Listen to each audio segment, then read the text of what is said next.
a mí me toca hablarles esta mañana de todo lo relativo a la consolidación de la justicia y a la consolidación de la norma de derecho. La verdad es que no ha sido fácil adoptar un enfoque para presentar ese tema. Nosotros hemos preferido hacerlo desde el punto de vista académico, científico, porque pensamos que hablar de justicia, hablar de norma de derecho, cuando estamos cumpliendo casi 50 años, es preguntarnos, como hicieron nuestros vecinos francófonos hace 8 años, ¿qué hemos hecho de nuestros 50 años de independencia? Hablando de justicia y hablando de normas. Entonces, lo que nosotros hemos hecho, hemos adoptado un enfoque de historia del derecho y de las instituciones, porque pensamos que no podemos saber qué son las instituciones actualmente de Guinea Ecuatorial, qué es el derecho actualmente y cómo funciona la justicia, si no volvemos años atrás, incluso siglos atrás, para conocer los orígenes de la República de Guinea Ecuatorial. Entonces, como es normal, le presentaré una introducción y 2 partes principales. Con vuestro permiso, empiezo nuestra introducción. No puede hablarse de consolidación de la justicia y de las normas de derecho sin definir previamente lo que entendemos por justicia, por una parte, y por normas en sentido general, por otra parte. En efecto, para cualquier profesional de las ciencias jurídicas, no puede iniciarse ningún ensayo ni ninguna disertación sin una definición previa de las palabras claves del tema que va a tratar. Por consiguiente, debe definirse previamente los términos justicia, por un lado, y normas, por otro, para saber lo que se entiende por consolidar la justicia y consolidar las normas en nuestro país. En primer lugar, el término justicia es empleado en muy diferentes sentidos. En términos prácticos, hemos optado por la definición de justicia del filósofo americano John Rawls. Para el filósofo americano John Rawls, cito, de las instituciones sociales como la verdad es la de los sistemas de pensamiento. Tan elegante como económica que pueda ser una teoría, debe ser rechazada o revisada si no es verdadera. Igualmente, tan eficaz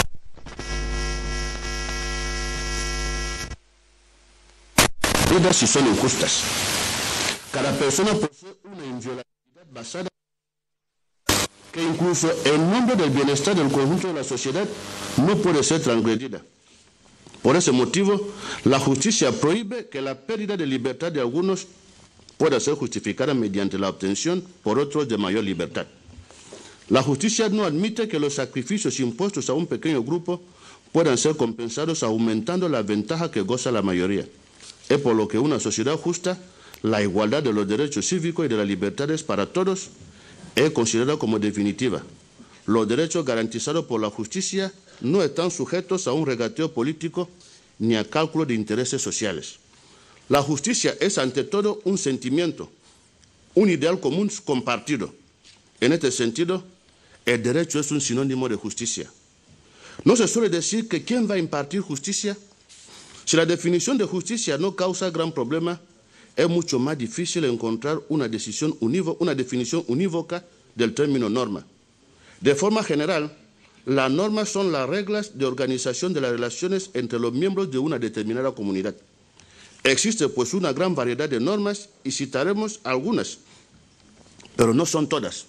Vamos a citar las más representativas que organizan las relaciones entre los miembros de una comunidad. La primera norma que citaremos es la equidad. En un primer sentido, la equidad supone una cierta libertad reconocida al juez para la adaptación de las reglas a las circunstancias del caso. En un sentido amplio, la equidad consiste en resolver una controversia apartando la aplicación de la regla de derecho. De ese modo, este sistema puede ser peligroso y conducir a la arbitrariedad y a la incertidumbre. Por ello, los juzgados y tribunales no pueden basar sus decisiones en la equidad. No obstante, en derecho ecuatoguineano, La posibilidad de que se basen las decisiones en la equidad no está definitivamente descartada. Es este, por ejemplo, el caso en materia de obligaciones con cláusula penal de los artículos 1152 a 1155 de nuestro Código Civil.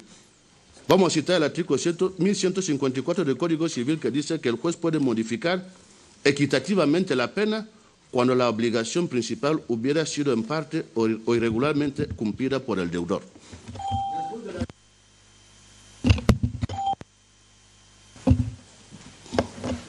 Después de la equidad, la segunda norma de organización de las relaciones en una sociedad es la moral. La palabra moral puede recibir significados muy diferentes. Retendremos solo dos. Existe, por una parte, una moral en el ámbito espiritual. Se trata de determinar el bien y el mal y de secretar un conjunto de normas de conducta consideradas como absolutas. Existe también una moral social cuya definición apareció en el siglo XIX y comprende el conjunto de hábitos y de valores morales que se impone una sociedad para vivir en armonía. La moral no está solamente al origen de un cierto número de reglas de derecho, es también a veces un elemento externo y necesario para la aplicación de la regla de derecho. Tal es el caso en particular del reenvío del derecho a las buenas costumbres. Vamos a citar, por ejemplo, el artículo 1255 de nuestro Código Civil, que dice lo siguiente: los contratantes pueden establecer los pactos, cláusulas y condiciones que tengan por conveniente, siempre que no sean contrarios a las leyes, a la moral ni al orden público. Es el principio de la autonomía de la voluntad. En la práctica, la noción de buenas costumbres concierne sobre todo la protección de la moral sexual e indirectamente el matrimonio y a la familia. La noción de buenas costumbres no es siempre objeto de unanimidad y cambia con el tiempo. Conviene señalar que cuando la moral se aplica a una determinada profesión, estamos en este caso hablando de ética profesional. Además de adoptar, porque nos falta una ley de colegios profesionales que se debería adoptar para que cada cuerpo disponga de unas normas éticas. Al mismo tiempo, pensamos que debe adoptarse un código ético para los partidos políticos de Guinea Ecuatorial. En efecto, existe una cierta moralidad que deben observar los partidos políticos antes, durante y después del periodo electoral. Vamos a citar un ejemplo de legislación. El reglamento CEMAC número 01, CEMAC de 2016, sobre prevención y represión del blanqueo de capitales, la financiación del terrorismo y la proliferación, en su artículo 6.19, cita entre las personas obligadas a los organismos sin ánimo de lucro, es decir, a los partidos políticos y demás asociaciones. El artículo 46 de la normativa CEMAC sobre la lucha contra el blanqueo de capitales, financiación del terrorismo y proliferación obliga a los partidos políticos, por ejemplo, a declarar a la autoridad de tutela, esto es al Ministerio de Interior, toda donación recibida por importe igual o superior a 500.000 francos CFA. Esto significa controlar que los partidos políticos no se libran al blanqueo de capitales, a la financiación del terrorismo y a la proliferación. Un ejemplo: si reciben subvención para ser funcionario al partido, no lo deberían dedicar, todos los partidos, el PDG y todos los demás, no lo deben dedicar a ningún otro tipo de actividad. Esto es lo que constituye el delito de blanqueo. Por eso deben declarar cualquier donación superior a 500.000 al Ministerio de Tutela. Esto lo dice el legislador de la CEMAC. Conviene señalar que el anterior reglamento de la CEMAC prevé en sus artículos 126 y 127 la responsabilidad penal de las personas jurídicas, incluido la de los partidos políticos. Estos artículos prevén la disolución de la persona jurídica o del partido político en caso de comisión de los delitos de blanqueo de capitales, financiación del terrorismo y proliferación del 11 de abril de 2016. La ley de la trata dice exactamente lo mismo. Por último, el artículo 155 y 56 del anterior reglamento CEMAC sobre prevención del blanqueo de capitales, financiación del terrorismo, considera a los responsables de partidos políticos y a sus familias lo que llaman personas políticamente expuestas. Las personas políticamente expuestas son también el jefe de Estado y su familia, el vicepresidente y su familia, los presidentes de los órganos constitucionales y su familia, los miembros del gobierno y sus familias, los magistrados y sus familias, los altos funcionarios civiles y militares y sus familias. ¿Qué significa persona políticamente expuesta? Según la legislación internacional sobre blanqueo de capitales, lucha contra la financiación del terrorismo es que cualquier gasto que hace una persona políticamente expuesta lo debe poder justificar contablemente. En caso contrario, estaríamos ante un posible blanqueo de capitales. Esto es lo que dice el reglamento CEMAC de 2016. La tercera norma de organización de las relaciones sociales es la religión. La diferencia entre la religión y otra norma de organización de las relaciones humanas reside en que la religión organiza las relaciones entre las personas y el Ser Supremo. Por ello, se sanciona en principio a los que infringen la norma religiosa después de su muerte. Su cuerpo y el alma serán echados al infierno, donde quedarán totalmente calcinados. No podrán disfrutar, pues, del paraíso celestial. Sin embargo, la separación no es tan hermética como parece entre la religión y las demás normas sociales, y de forma particular entre el derecho. En efecto. Por favor, pido a los asistentes pongan los teléfonos en tono silencio, para permitir que todos sigamos las intervenciones. Gracias. Moral, la tercera organización de las relaciones sociales es la religión. La diferencia entre la religión y otra norma de organización de las relaciones humanas reside en que la religión organiza las relaciones entre las personas y el Ser Supremo. Por ello, se sanciona en principio a los que infringen la norma religiosa después de su muerte. Su cuerpo y alma serán echados al infierno, donde quedarán totalmente calcinados. No podrán disfrutar, pues, del paraíso celestial. Sin embargo, la separación no es tan hermética como parece entre la religión y las demás normas sociales, y de forma particular entre el derecho y la religión. En efecto, el derecho está profundamente impregnado de reglas religiosas con las que se confundía antes. De este modo, ciertos principios religiosos, como los del Decálogo, inspiran sin duda una parte de nuestro derecho. No matarás, no robarás, no codiciarás a la mujer o al hombre ajeno. De forma más manifiesta, el derecho reconoce la pertenencia religiosa como un hecho del que pueden derivarse consecuencias tanto positivas como negativas.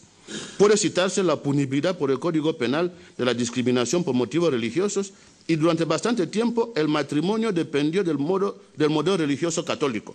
La separación entre la ley divina y la ley positiva es a menudo cuestionada.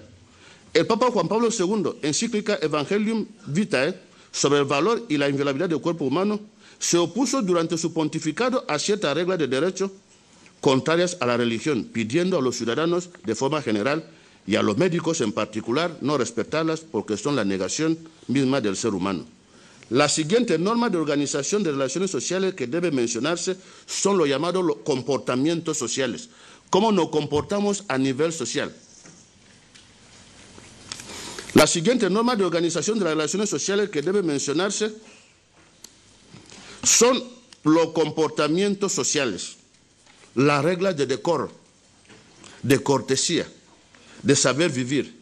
Ciertos usos desempeñan un papel muy importante en la armonía de las relaciones sociales y en el equilibrio de la sociedad. Estas reglas forman parte de lo que se denomina lo social no jurídico.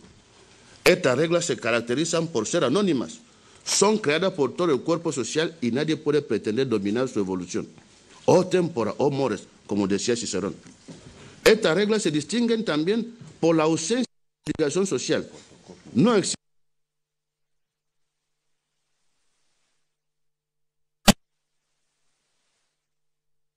muy eficaz. El ridículo no mata, pero es terrible. De ahí que algunas reglas vestimentarias sean a menudo más respetadas que las normas de estacionamiento de vehículos automóviles. Para ser completos, debe señalarse como elemento distintivo suplementario el hecho de que los comportamientos sociales no tienen en principio ninguna incidencia moral. Por ejemplo, los ecuatoguineanos y los sudafricanos no conducen por el mismo lado de la carretera. Por eso, hablando de comportamientos sociales, nos decía Montesquieu en el espíritu de la ley, el libro 19, que no se debe cambiar la costumbre y manera mediante leyes. Se harán todas las leyes posibles que se hagan mientras no cambiamos nuestros comportamientos sociales y sean corteses, la ley quizás no se consolide. Nuestras sociedades modernas han hecho del derecho de los comportamientos sociales dos esferas separadas. Las reglas sociales escapan, pues, en principio del derecho. Así, por ejemplo, No existe ley que diga, por ejemplo, que en el autobús se debe ceder el lugar a una persona mayor o una mujer con un niño. Sin embargo, el derecho no ignora lo social no jurídico. En primer lugar, el derecho fija ciertos límites a los comportamientos sociales. De este modo, la mora nunca ha sido completamente libre. El artículo 431 de nuestro Código Penal castiga con la pena de arresto mayor y multa de 5.000 a 25.000 francos cefas e inhabilitación especial al que de cualquier modo ofendiera el pudor o las buenas costumbres con hechos de grave escándalo o trascendencia. Si el ofendido fuere menor de 21 años, se impondrá la pena de privación de libertad en su grado máximo. Por otra parte, de forma excepcional, el derecho consagra las reglas sociales añadiendo a esta su propia autoridad. En derecho comparado, la propina es un ejemplo. A principio, un simple hábito social es hoy objeto de consagración por el derecho de trabajo en países como Francia y Estados Unidos. Salir de un restaurante sin propina es un problema en Estados Unidos. Por último, el derecho procede a veces por referencia a las costumbres o a los usos. El juez deberá entonces estudiar los comportamientos sociales del momento para aplicar la regla del derecho. Ya citamos el artículo 1255 que dice: los contratantes pueden establecer los pactos, cláusulas y condiciones que tengan por conveniente, siempre que no sean contrarios a las leyes, a la moral ni al orden público. La última y la principal regla que regula las relaciones sociales es el derecho. En primer lugar, el término derecho es empleado en muy diferentes sentidos. Podemos de forma simplificada distinguir tres sentidos diferentes. Decimos a menudo que los hombres tienen derechos. El derecho del que se habla en ese caso es la facultad de realizar acciones. De ese modo, cuando se dice que un ciudadano ecuatoriano tiene derecho de voto, se expresa la idea de que este ciudadano puede participar en la elección de los gobernantes y que está prohibido impedírselo. En una segunda acepción, por ejemplo, en la expresión de derecho ecuatoriano, derecho constitucional, designamos por la palabra derecho el conjunto de normas. Por último, en la tercera acepción, el término derecho se refiere a la ciencia que estudia estas normas, como las expresiones facultad de derecho o estudiante de derecho. En estas facultades no se estudia directamente todas las normas que forman el derecho de un país y que son muy numerosas para ser conocidas. Solo se estudian las principales y es una iniciación en particular a la metodología que permite comprenderlas y descubrir la que es aplicable a una situación concreta o particular.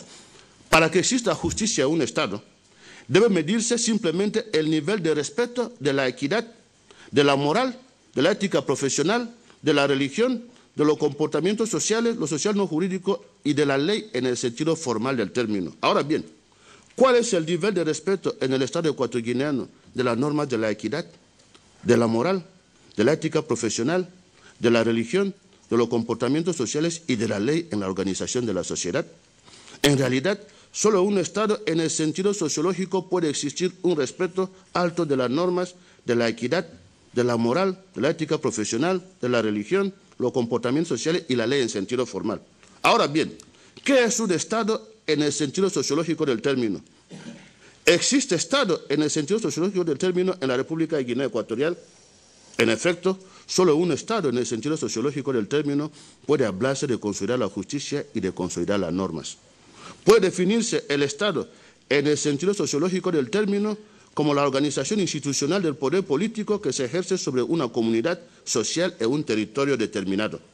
De la anterior definición o concepto sociológico del Estado se infiere que tres son los elementos que definen cualquier Estado: el territorio, el poder político y la nación. El territorio. Si el pueblo es el elemento personal del Estado, el territorio es el concepto jurídico que determina su ámbito espacial, un ámbito delimitado a través de las fronteras que define tanto en tierra, fronteras terrestres, en mar, fronteras marítimas, como en el aire, fronteras atmosféricas. ¿Cuál es el ámbito geográfico propio de cada Estado? Es importante señalar, como saben, que forman parte del territorio de un Estado las naves, aeronaves y sedes diplomáticas. Y es que todas ellas se rigen por las normas del Estado que abanderan a través de su bandera, valga la repetición. El poder. El poder se define con carácter general como la capacidad de decisión y de influencia, una capacidad que, por lo que al poder político se refiere, puede encontrar una base en la fuerza, dominación, en la autoridad o en ambas a la vez. Existe una conexión estrecha entre el poder y el concepto de soberanía, un concepto que se considera por Jean Bodin como el poder único del Estado, perpetuo, absoluto e ilimitado de dar las leyes a los súbditos, y en el que se integran otros atributos, declarar la guerra o negociar la paz, instituir el nombramiento de los altos funcionarios, el derecho de última instancia, la concesión de gracia, el establecimiento de la moneda, medida y pesos y el derecho de gravar con contribuciones e impuestos. De la combinación de los dos últimos elementos del Estado, es decir, el poder de un lado y el territorio de otro, se sustraen las diferentes formas jurídicas del Estado, viniéndose a distinguir entre Estado unitario o simple, como es el caso de Guinea Ecuatorial, y el Estado compuesto, que a su vez puede ser federal o regional, como el caso, por ejemplo, de España. La nación es lo fundamental. ¿Existe nación en la República de Guinea Ecuatorial? ¿Qué es la nación? Según Adrian Hastings, una etnia es un grupo de personas con una identidad cultural y una lengua hablada comunes. Constituye el mayor elemento de distinción en todas las sociedades prenacionales, pero puede sobrevivir como fuerte subdivisión con una lealtad propia dentro de las naciones establecidas. A diferencia de la etnia, una nación es una comunidad mucho más consciente de sí misma que una etnia, formada a partir de una o más etnias y normalmente identificada por un corpus propio de textos escritos, posee o reclama el derecho a la identidad y a la autonomía política como pueblo, junto con el control de un territorio específico comparable al de Israel bíblico y de otras entidades independientes en lo que se considera un mundo de naciones-estado. Convertir las etnias en nación, estas pueden aspirar al último estadio, que es el de la nación-estado. Para Adrian Hastings, una nación-estado es un estado que se identifica en función de una nación específica, cuyos ciudadanos no se consideran simples súbditos del soberano, sino como una sociedad con vínculos horizontales en la que cierto sentido pertenece al Estado. Hay así un carácter identificativo entre el Estado y el pueblo. De alguna manera, la soberanía del Estado es inherente al pueblo y expresa su identidad histórica. En ella se da, idealmente, una equivalencia básica entre las fronteras y el carácter de unidad política. En la mayoría de los casos, esto es un sueño más que una realidad. La mayoría de las naciones-estado incluyen, de hecho, grupos de personas que no pertenecen a su cultura básica o que no se sienten parte de una nación así definida. La nación es cuando el habitante de Rebola, el de Mongomo y el de Bibillín creen que tienen los mismos derechos y oportunidades. Esta es la nación y esto es lo que constituye un Estado. Todos los ciudadanos saben que tienen los mismos derechos y son iguales ante las instituciones.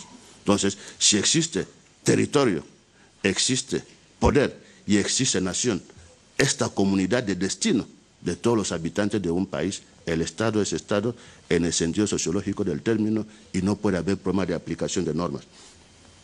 Para saber si existe Estado en un sentido sociológico del término, debe acudirse a la historia del derecho y de las instituciones de la República de Guinea Ecuatorial. En efecto, las instituciones de un Estado son las que deben consolidar la justicia y las normas. En caso contrario, John Locke habla de disolver un gobierno que no logra consolidar ni la justicia ni las normas. ¿Qué nos decía John Locke en 1802? Existe una vía por la que el gobierno puede disolverse. Es la que aparece manifiestamente cuando el que detenta el poder supremo y ejecutivo descuida o abandona su empleo. De tal forma que las leyes ya hechas no puedan ya ser ejecutadas. Es reducir visiblemente toda la anarquía y disolver el gobierno. Ya que, por último, las leyes no se hacen para sí mismas, se hacen para ser ejecutadas y para hacer los lazos de la sociedad, ya que contienen cada una su lugar y su función. De tal forma que cuando cesa la aplicación de la ley, también cesa el gobierno al mismo tiempo. Y el pueblo se convierte en una multitud confusa, sin orden y sin vínculo.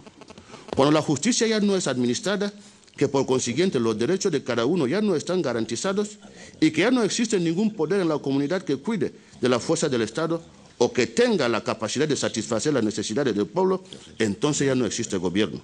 Si las leyes no pueden ser ejecutadas, es como si no existiesen, y un gobierno sin leyes es, a mi juicio, un misterio en la política inconcebible para el espíritu humano e incompatible con la sociedad humana, nos decía John Locke en 1802.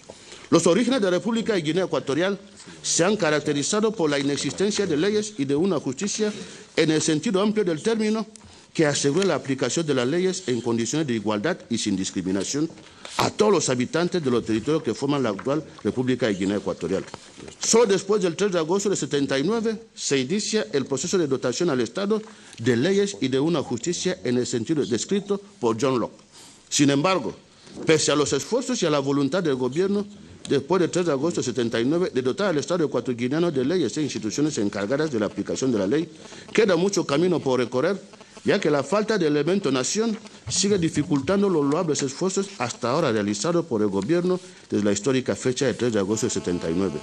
Como habrán podido observar, la presente investigación se sitúa en el marco de la historia del derecho y de las instituciones de la República de Guinea Ecuatorial, materia que se imparte en todas las universidades africanas y que permite saber que no existe derecho puro comprensible fuera del contexto social, del marco socioeconómico, de las ideas políticas, de la religión. En otros términos, el estudio del derecho implica el conocimiento de su marco de creación, nos dice el profesor marfireño Serafín Nenebi.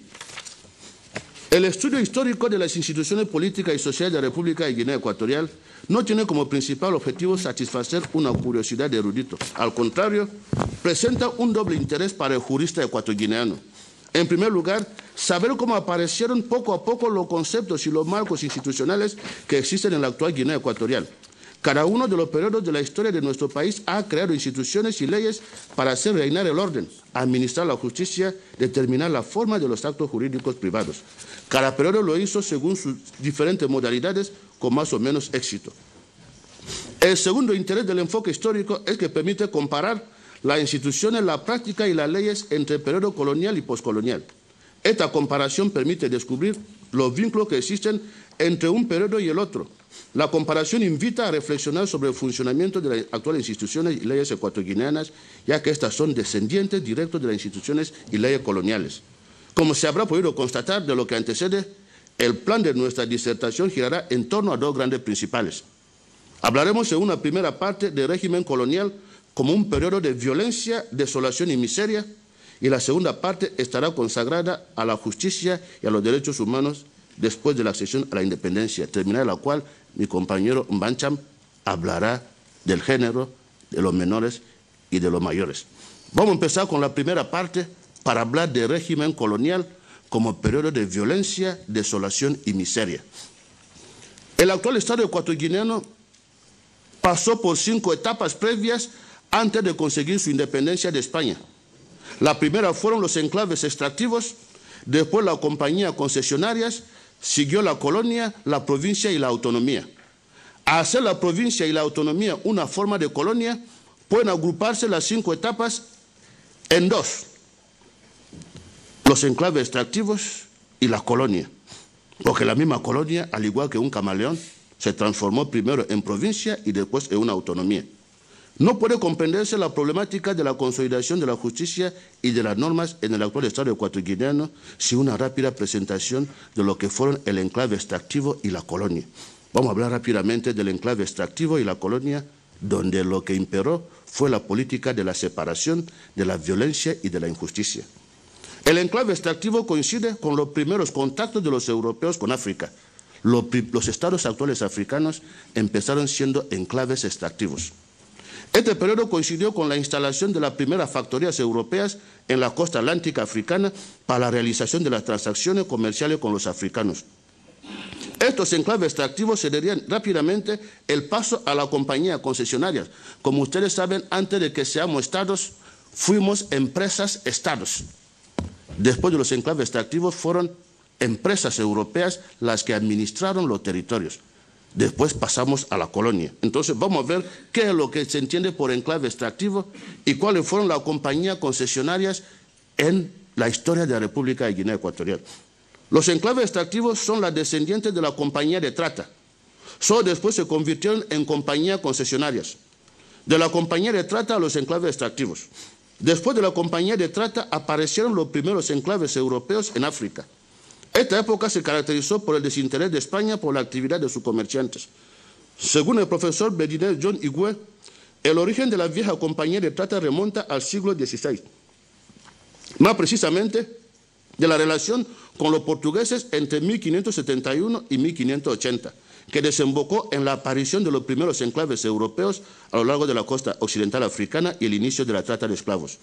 Entre 1580 y 1713, el comercio con los portugueses fue sustituido por los holandeses, que tenían al inicio del siglo XVII una de las flotas más potentes del mundo.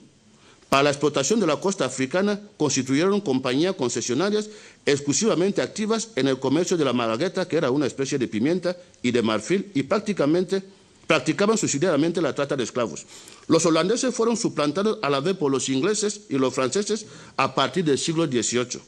Los ingleses se instalaron a lo largo de las costas occidentales africanas, donde llegaron a crear poderosas compañías como Unilever, más conocida por su filial Unilever African Company, constituida a partir de sociedades originarias de Bristol, Liverpool y Londres. Gracias a estas casas, también denominadas factorías, los ingleses adquirieron muy pronto una superioridad comercial sobre los demás europeos, lo que le permitió apropiarse de las mejores colonias de la subregión. En esta época, España no mostró ningún interés en la actividad de sus nacionales. Mariano de Castro y Luisa de la Calle afirman que la actividad comercial española se centraba, según Montero, entre Cabo Mesurado y Cabo Palmas, donde había varias factorías españolas, lo mismo que entre Accra y Huida, en Benín. Estas factorías serían las que habrían de animar el comercio con las Antillas, por más que el gobierno español las ignoraba, como parece demostrar el hecho de que en ningún puerto de la costa africana había agentes consulares de España, y solo en Santiago de Praia, isla de Cabo Verde, había un portugués que hacía la función de cónsul español. Azucena Perdal Marcos confirma el poco interés del gobierno español de aquella época por la protección de los comerciantes españoles en África. En efecto, el comercio como medio de colonización fue un fracaso desde sus primeros momentos, debido a la existencia del derecho de visita inglés a los barcos españoles con motivo de la abolición de la trata de esclavos. La mayoría de los barcos que se dedicaban a esa actividad siguieron comerciando en la zona, si bien cambiando el producto. El Tratado de Represión del Tráfico Negrero, celebrado entre España e Inglaterra en 1835, sirvió de instrumento a los ingleses para cerrar el Golfo de Guinea al comercio español. El gobierno español no hizo nada ante la actitud de Inglaterra y la petición de los comerciantes de suprimir el derecho de visita como paso previo para la reactivación del comercio en aquella zona. El 12 de mayo de 1885, el ministro de Estado español, contestando a una pregunta sobre el estado de las negociaciones para la supresión del dicho derecho de 1835, dijo que no parecía que desde 1865 hubiera sido molestado ningún buque español por dicha causa. Efectivamente, dijo el ministro, un manco no sufre dolores en el brazo que le falta. John Higué señala que la presencia francesa en las costas occidentales africanas data de 1787, pero no se arraigaron hasta el siglo XIX con varias misiones de exploración comercial organizadas por el Ministerio de la Marina a partir de 1838. Después de esas compañías, factorías se llamaban, se pasó a las empresas-estado que darían lugar a los estados actuales africanos. Eran lo que llamaban las compañías concesionarias. Guinea también tuvo compañía concesionaria que administraron los territorios antes de España. La compañía concesionaria, como las sociedades mercantiles coloniales, eran emanaciones del Estado metropolitano y constituían empresas-Estado, ya que junto al sujeto social de realización de las actividades económicas se le delegaba a estas empresas alguna prerrogativa soberana de los estados metropolitanos. Conviene recordar que el establecimiento de los primeros comerciantes y casas comerciales occidentales en África se hizo con el respaldo del Estado, ya que los hombres de Estado eran los principales accionistas de las empresas europeas que operaban en África. Durante mucho tiempo, Fernando Po estuvo administrada por compañías concesionarias inglesas. Para encontrar una explicación a la administración de la colonia española por compañías inglesas, debe recordarse rápidamente la creación de Clarence City, hoy Malabo. La ciudad de Clarence City, hoy Malabo, sería fundada para hacer frente a la necesidad de la revolución industrial inglesa. Aprovechando el estado de abandono que caracterizaba la política colonial española con respecto a su territorio africano adquirido del Reino de Portugal en 1777, con el Tratado de San Ildefonso, los ingleses organizaron una serie de expediciones a la isla de Fernando Po. En 1819, Robertson, en 1821, Kelly y en 1872, Owen. Este último fundó la ciudad de Port Clarence, que sería rebautizada como Santa Isabel por los españoles en 1845. Según Ángel Martínez Salazar, los británicos abrigaban interés en apoderarse de Fernando Po, enclave al que acudieron en repetidas expediciones después de la fracasada de Argelejo y su segundo, Joaquín Primo de Rivera, aprovechando el escaso interés que mostraba España. En 1783 llegan al lugar el comodoro Sir Bullen y el capitán de fragata Lawson con el fin de entrabar relaciones con los bubis. En 1817 regresa a la isla Bullen, que reitera entre los indígenas las mismas pretensiones de su estancia anterior. Más tarde, y con idénticos propósitos, llega el capitán de fragata Robertson y en 1819 el capitán Nelly. El resultado fue que los ingleses se establecieron en la isla. Inglaterra justificó su establecimiento en la isla de Fernando Po por su situación estratégica que permitía una represión eficaz de la trata de esclavos. En realidad, Inglaterra pretendía hacerse con el monopolio de la nueva vía comercial abierta para África y demandada por la naciente revolución industrial el comercio del aceite de palma necesario para el funcionamiento de las máquinas y para la industria de jabones. Antes del petróleo, las máquinas funcionaban con aceite de palma. Por eso Malabo no empieza a ser estratégica ahora, sino en esta época. Para alimentar la revolución industrial se creó Malabo. Porque había, si van hacia la zona de Riaba, verán muchas palmeras de aceite, que eran las que alimentaban las máquinas en Europa. Y se servían también para fabricar jabones. La elección de Fernando Po por Inglaterra se debió a su situación estratégica en la zona de las dos bahías, la de Benín y la de Biafra. En efecto, la palmera de aceite se da preferentemente en el Golfo de Biafra, lo que hizo que esta zona se convierta en la zona de mayor interés para Inglaterra, superando a Sierra Leona y a la Costa de Oro, la actual Ghana. Creada pues la colonia inglesa de Port Clarence en territorios españoles, la Compañía del África Occidental obtuvo el monopolio de explotación de la isla de Fernando Po. Según Amador Martín del Molino, después de la quiebra de la Casa Dillon en 1836, se formó en la misma Londres una nueva compañía para la explotación de la madera de la isla de Fernando Po, que recibió el nombre de Compañía del África Occidental. No había tradición en Londres en esta época sobre negocios en África. África estaba muy bien conectada con el puerto de Liverpool. Antes de la expulsión de la Compañía de África Occidental por violación de derechos humanos en la isla de Fernando Po por decreto de Lerena en 1843, porque también se prohibía la extracción de madera en la isla sin el permiso de España, esta compañía se hizo impopular por sus masivas violaciones de derechos humanos. En efecto, la compañía no solo pretendió obtener ganancias de la explotación y del comercio, sino que sus agentes se creyeron dueños de la ciudad de Clarence, y puesto que la compañía había comprado la propiedad de la Casa Dillon, y esta a su vez las había adquirido del gobierno británico a través de las gestiones realizadas con los boobies por el capitán Owen. De este modo se consideró dueña del mercado y hasta de la casa de los fernandinos, primeros habitantes de la ciudad a quienes se les obligó a pagar un impuesto. Los habitantes tenían que comprar en el mercado que era de la compañía, pagando $1 por los 100 ñames, cuando podían comprarlo más barato directamente de los boobies. La ciudad de Clarence, que parecía hasta ahora ser refugio de los negros libertos, empezó a convertirse cada vez más en una ciudad esclavista por el comportamiento racista de los agentes de la compañía. Las medidas de expulsión y de encarcelamiento eran bastante frecuentes. Para la compañía, un incumplimiento a sus deberes por un residente negro de la ciudad significaba su expulsión hacia su país de origen y hacia el bosque si era un bubi. Los conflictos laborales eran muy frecuentes. Cuando un agente de la compañía sabía que los trabajadores africanos habían escondido algo de madera, sus casas eran destruidas y la madera encontrada en sus plantaciones confiscada. John Bull, que pilotaba el buque el Napoleón, no era remunerado por el mínimo error de pilotaje. Ese empleado africano era famoso por haber pilotado barcos del río Pongo hasta Liverpool. El día en que protestó fue encarcelado. El caso del señor Anson, agente de la compañía, fue más escandaloso. Fue arrestado y encarcelado por desear abandonar su empleo.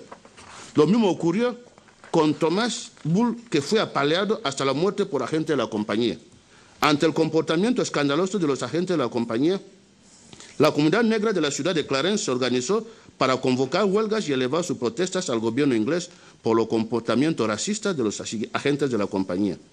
Como reacción a la queja de los habitantes negros de Port Clarence, el gobierno inglés mostró su extrañeza ante la pretensión de una compañía inglesa de recaudar impuestos en una isla perteneciente a la corona española.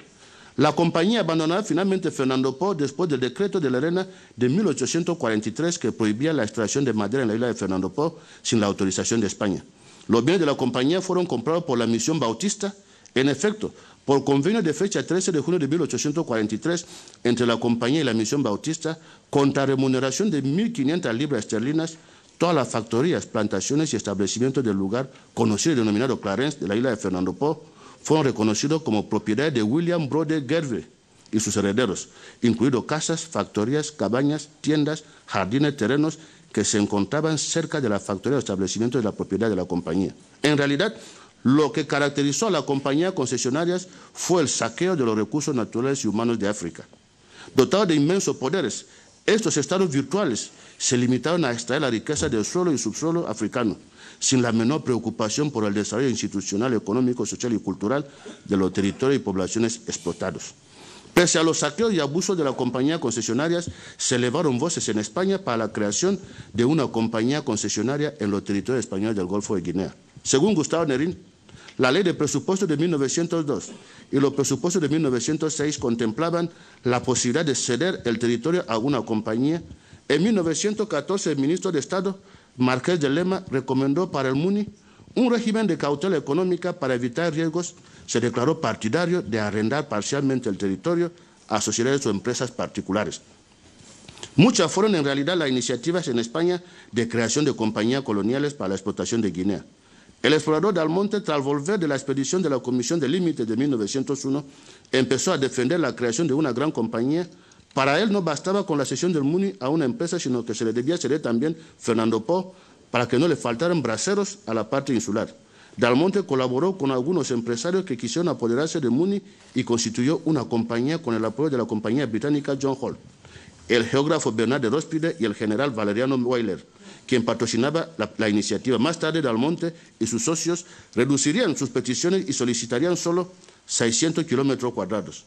El militar africanista Emilio Bonelli también quiso constituir una compañía con el objetivo de obtener 2.120 kilómetros cuadrados al sur de Bata para un periodo de 50 años. El gobierno no se lo cedió. Otro militar colonialista, Pedro Gevenois, del Cuerpo de Ingenieros, realizó varias peticiones de territorio para otra compañía colonial, sin éxito. Un colono, Francisco Herrán, constituyó la compañía colonizadora científica y comercial de la Guinea Continental Española y obtuvo el apoyo de la Cámara de Comercio barcelonesa para esta iniciativa. Incluso el enólogo comerciante Gunther Telsmann trató de fundar sin éxito una compañía que colonizara todo el MUNI. Entonces, después de los enclaves extractivos y la compañía concesionaria, que fueron las primeras formas de Estado en África, los estados europeos se dieron cuenta que había riqueza. Por consiguiente, las compañías concesionarias fueron convertidas en colonias. ¿Qué es una colonia? ¿Qué era, pues, jurídicamente hablando, las colonias europeas de África? Cusinota, el más representativo de los autores italianos, hizo suya la definición dominante que consideraba como colonia cualquier territorio que el Estado posea alien de sus fronteras, estimando necesario y al mismo tiempo suficiente el único vínculo de subordinación política. Para legitimar la existencia de territorios no pertenecientes al Estado europeo, pero que se encontraban bajo la influencia de dicho Estado europeo, se creó un ordenamiento jurídico específico al estatus de los territorios coloniales, la ciencia del derecho colonial. Uno de los más grandes especialistas de la historia del derecho colonial africano, el italiano Rodolfo Sacco, dice que una vez creadas las colonias, una rama del derecho comenzó a especializarse en los fenómenos jurídicos relacionados con la colonización, en particular en las relaciones existentes entre la potencia metropolitana y el país colonial. Ve que se habla de país colonial y potencia metropolitana. Veremos después que las colonias no formaban parte de la metrópoli para evitar la aplicación del derecho a la metrópoli. En el derecho aplicable al pueblo metropolitano y al pueblo colonial. Según Rodolfo Sacco, esta parte del ordenamiento jurídico se denominó derecho colonial y fue considerada como objeto de una disciplina jurídica autónoma. Este derecho colonial, continúa Rodolfo Sacco, se entendió evidentemente como el derecho relacionado a la formación y a la vida de una colonia, y en su consecuencia el significado de la expresión dependía del significado del término colonia. Esta consideración de la colonia como zona de expansión de la metrópoli favorecería la calificación de la ciencia del derecho colonial como un derecho especial y no excepcional para evitar la aplicación analógica de las mismas normas metropolitanas. El carácter especial de la legislación colonial justificó una legislación y una práctica estatal de promoción de la separación de la violencia. Daremos algunos casos concretos y reales de violencia colonial que permiten comprender lo que ocurría en esa época. Esta legislación es la que algunos países siguen aplicando, y en particular mi país, Guinea Ecuatorial. La separación y la violencia como principal instrumento de toda política colonial. La separación fue durante la colonia una de las principales herramientas políticas para evitar la emergencia de un sentimiento de unidad nacional en las diferentes etnias que componían los territorios colonizados.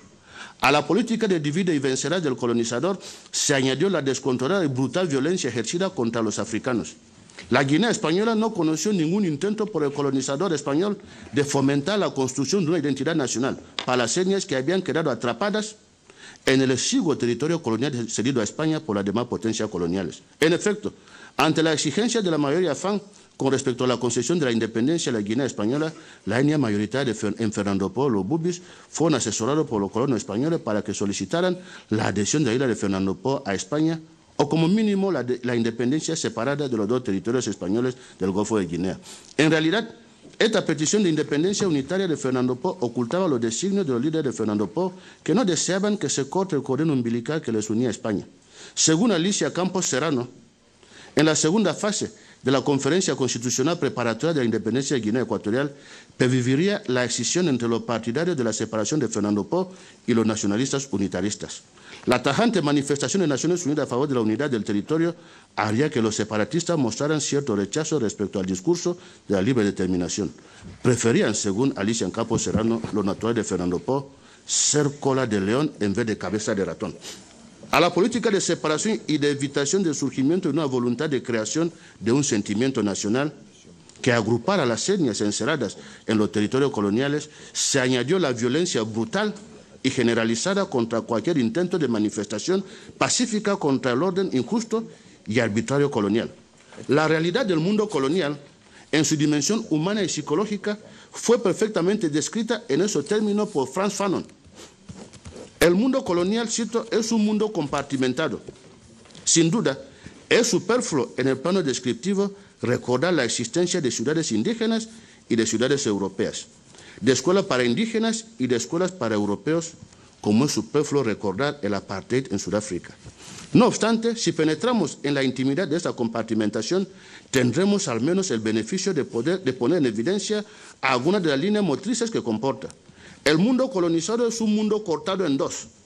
La línea divisoria, la frontera, es indicada por los campamentos y los puestos de policía. En las colonias, el interlocutor válido institucional del colonizado, el portavoz del colón y del régimen de opresión es el gendarme o el soldado.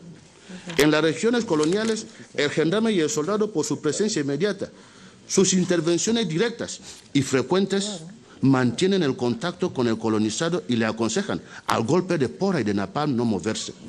Lo vemos, el intermediario del poder utiliza un lenguaje de pura violencia.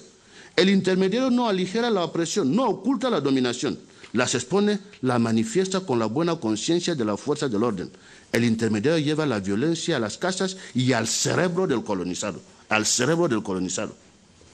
Entonces, les vamos a dar ahora unos ejemplos concretos de cómo se manifestaba la violencia para que no la repitamos después de la independencia.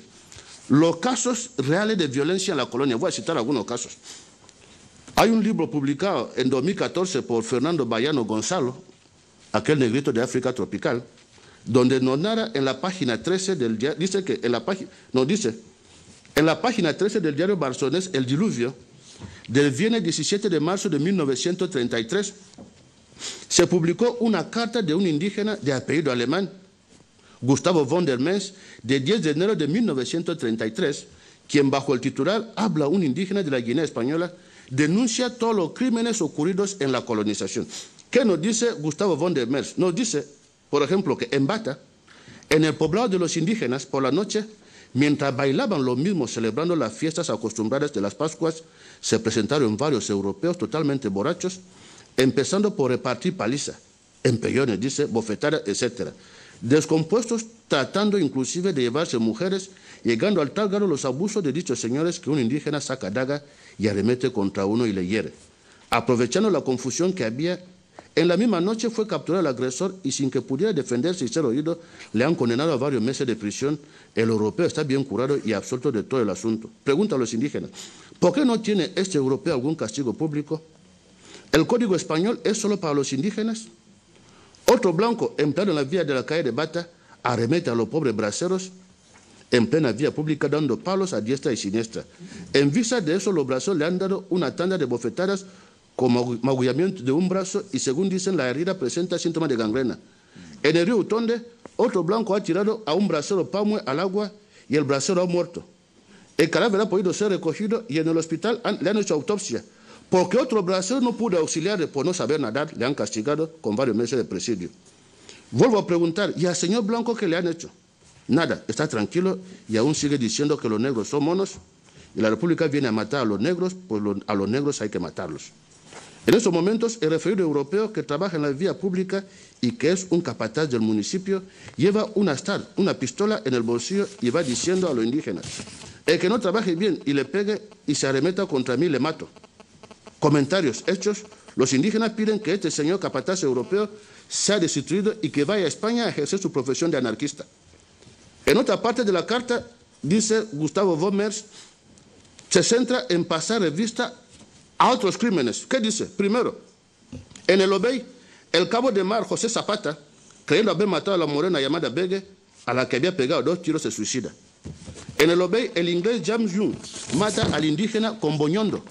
Tercero, en el Obey, el empleado de la compañía transatlántica llamado Luis Ruiz mata a tiros a Antonio Igombo. Cuarto, en el Obey, Cangañe Gaude pone aquí, un cabo de la Guardia Civil mata a tiros al jefe Bambeñe y luego se escapa levantando el campamento. Quinto, en el Obey, el subgobernador en persona y un sargento matan a palos al indígena José Iquegue. Sexto, en Cabo San Juan, el alemán de madre española mata al indígena de Camerún llamado Esaka. Séptimo, en Cabo San Juan, el hermano misionero Antonio Artieda ordena ser amarrada a un poste y que fuera pegada cruelmente la mujer llamada Muengui, natural de Sao Tomé, la cual murió en el acto causando 2 víctimas, estaba encinta de 8 meses. 8. En Bata, un hijo del europeo Manuel Bernal mata a un indígena de un tiro. 9. En Río Ndote, el europeo Jovel mata de un martillazo a un brazo suyo de la tribu Balengue. 10. En el Bibillín, excomandante del puesto teniente Nogueira manda colgar a un pamue de la tribu Essén y se muere. 11. En Bata, el albañil Juan Iglesias, origen de todas estas quejas y palabras, manda guiar una camioneta con intención de quemar a los indígenas y se mueren 4. Según Fernando Bayano, un decreto de 19 de enero de 1933 vuelve a crear una colonia penal en los territorios españoles de África Occidental y en mayo se crea la policía gubernativa.